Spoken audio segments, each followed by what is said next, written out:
The Tao of Self-Confidence, episode 298. Thank you for tuning in to another amazing episode of The Tao of Self-Confidence.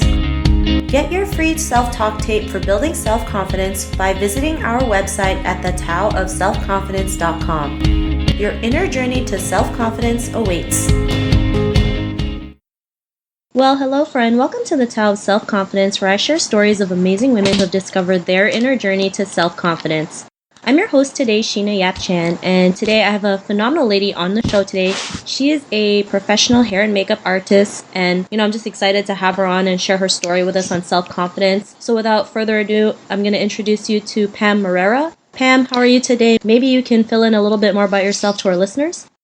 Yes, hi Sheena. I'm Pamm Merrera. I'm a hair and makeup artist from the Philippines, and I initially studied makeup and hairstyling courses in the Philippines, but then, I had so much passion and drive for excellence that it led me to go to the US to further my studies. And I'm currently in the US right now, but here in the US, I graduated with a master in makeup diploma at Cinema Makeup School. And then apart from beauty and fashion, I also do character makeup, aesthetics, special effects. And then currently I am working on learning more about the semi-permanent tattoo and then lashes and all that other airbrush tanning and all that other stuff. And yeah, it took me 2 courses before I figured out, or bachelor degrees before I figured out what I wanted to do, because at first I was like, okay, I'm going to take up this course, and then I finished it, and then that was international studies, and then after that I took up nursing and passed the boards, became a registered nurse, but never really practiced it. But all these things actually work together, or work for my, to my advantage in the end, because I actually use it as a makeup artist to, to relate to people. It's easier and all that other stuff. So yeah, right now I'm just like really expanding on the business, the beauty business. Awesome. Well, thanks for sharing that. And what's your cultural background? So I'm 100% Filipina. I was born in Manila. I was raised in the province north of Manila called Dagupan City, Pangasinan. I speak both English and Filipino language fluently, and a little bit of our provincial dialect as well. Awesome. Well, thanks for sharing that. I'm also from the Philippines, so Yay! it's always great to connect with ladies from the Philippines. And I know. totally. And Pam, what would be your favorite self-confidence quote? Okay, so this was like the hardest thing to like think just one, but I have a lot of motivational quotes that I live by. But one of my favorite ones would that speak about self confidence as well. It's like from the book of Proverbs, chapter 31 and verse 2. She is clothed in strength and dignity, and she laughs without fear of the future. That's like one of my favorites. Awesome. And I love that quote too, right? I mean, there's so many women out there, who feel like they're too scared to do anything, but fear actually helps us become stronger and have that courage to take action. And if we can look at fear, in a good way, in a good perspective, I mean, that's when we can have that confidence to do what we want. So love the quote that you mentioned. And in your own words, how would you define self-confidence? I think it starts with knowing who you are, accepting and embracing every part of you, the good, the bad, like your strengths and weaknesses. Once you learn how to love yourself too, you will find it easier to give yourself a pat in the back for the things that you do right, and forgive yourself for the things that you do wrong. So finding that balance in between, I think, is the best definition of self-confidence for me. Awesome. And I love that definition. I love how you mentioned to embrace all of you, because we're so great at, when we do something bad, it's like we punish ourselves, or we tell That's ourselves right. like what's wrong with us, not realizing it's a part of us. And sometimes our weaknesses can be our greatest strengths. So That is true. I really love that definition. And what was your life like before you discovered self-confidence? Like I said, I finished 2 bachelor degrees. So at first I was just like, okay, I don't know what to do next. Everyone's doing this, everyone's doing that. So what am I going to do with my life? And it was pretty much like, I felt like a dog trying to catch its own tail, in a way where I'm like, okay, I'm just like doing this over and over. And then, but I can honestly say that at the end of the day, it was my faith that kind of like was my biggest source of self-confidence. And like, I just had to like, okay, so this is what I'm gonna do. When you know your purpose in life, it kind of gives you that direction too. So yeah, it was confusing. It was kind of like, okay, I'm in the dark with what I want to do in life. But then after that, I was like, everything was like set. Awesome. And I think we all go through that. I know I've been through it. It's like I look around, it's like, is this what I really want? And some people do things that they don't want to do, but they feel like they have to. Right. And especially like from our parents. I mean, I'm sure growing up in the Right. Oh my Philippines. gosh. Yeah. I know. No, because the thing is, like, I took up international studies at first because my parents kind of wanted me to become a lawyer because I was like, everyone's parents' dream or whatever. But I mean, I don't blame them. They want the best for me too, and I think that's how parents are to begin with. But sometimes when you try to fight for what you want, it's sort of harder. You know this because you're Filipino too. And when I told them about the beauty thing that I wanted to do, I wanted to take up cosmetology at first. They were like, What is that? Like beauty?" I'm like, they weren't really so happy about it. So that's why I took another course, just to prove something. And then it's not that I don't like it. I actually learned a lot from nursing, and it takes a lot of like courage, and then it humbles you too as a person. But like I said, like your self-confidence too comes from following your heart too. So yeah.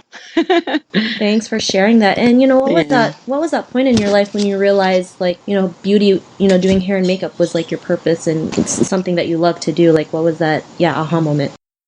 So, like, for me, I guess both my mom and my dad, or especially my mom's side, had like that artist, creative genes that I didn't know that I was going to kind of get. I loved makeup. I loved painting when I was a kid, but it was just like, those, everyone knows how to color. Everyone knows how to like, whatever, play with colors and all that stuff. But it was a point where if I was going to be, I was a tomboy, like growing up. So I was like, okay, everyone asked me the same question, but it was a point where I love collecting makeup. I don't really use it on myself so much, but I just like playing with colors too. So I was waiting for my board results, and I finally like told my parents, like, can I just please take a course where I could just learn about this while waiting? And that's what I did. Finally, pursued it. And after taking like a short course in the Philippines, it was so easy for me to get jobs. Like it was just like right, left, like everything was just so easy in a way because I loved what I was doing. So it wasn't like I was having a hard time. So that was like my aha moment, like, what, I could do this for a career, like for serious. So that's where I decided, like, what, when I learned that I passed the boards, I was like the happiest girl on earth, but I still pursued and went to the States after that because I wanted to become a professional makeup artist. I love that. And, I love what you said. It just came easy for you. And, a lot of people might think easy in a different way, but I'm sure it was just like an easy flow. It just came naturally to you. Right. People forget, like, you do what comes naturally, and that's what, can actually help you, you can do what you want naturally and help you have a career out of it. Right. And it's the best feeling because you get to do what you love. And this is what it's all about, getting to do what you love. Regardless of, I'm sure your parents, like you mentioned, wasn't too happy, and they were probably like, at first. they're probably like, how's that going to pay the bills and whatnot? So, I mean, I totally get it. And, because of that, what's your life been like now? Well, you know what? My parents now, they actually introduced me as like they're proud there to say like, oh, she's a makeup artist and all that. And it makes me smile too because they know that apart from because you know how in the Philippines, like your last name is known for something, like I went out of that comfort zone. I went out of that circle and I can't like fill in my parents' shoes, and it's a different pair of shoes. I'm like, I'm going to do something different, way different from like, what you guys are doing.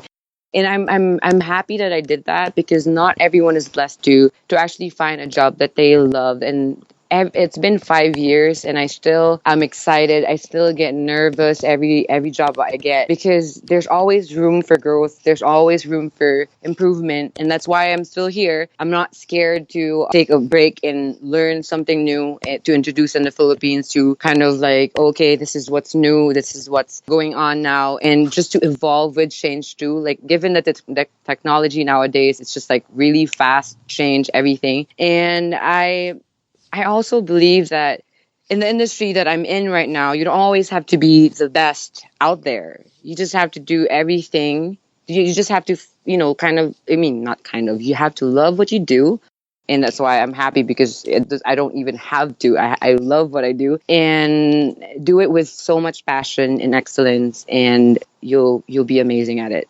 So I'm happy, very happy. Awesome. And it's great that you get to do what you love, and hopefully, our listeners can realize that it is possible to do what you love. I mean, there's proof, and I always believe if one person can do it, then, if it's possible for one person, then it's possible for everybody else. And that's right. And if our listeners were tuning into your episode and they're in a similar, situation, what would be that one self-confidence tip you would give to them?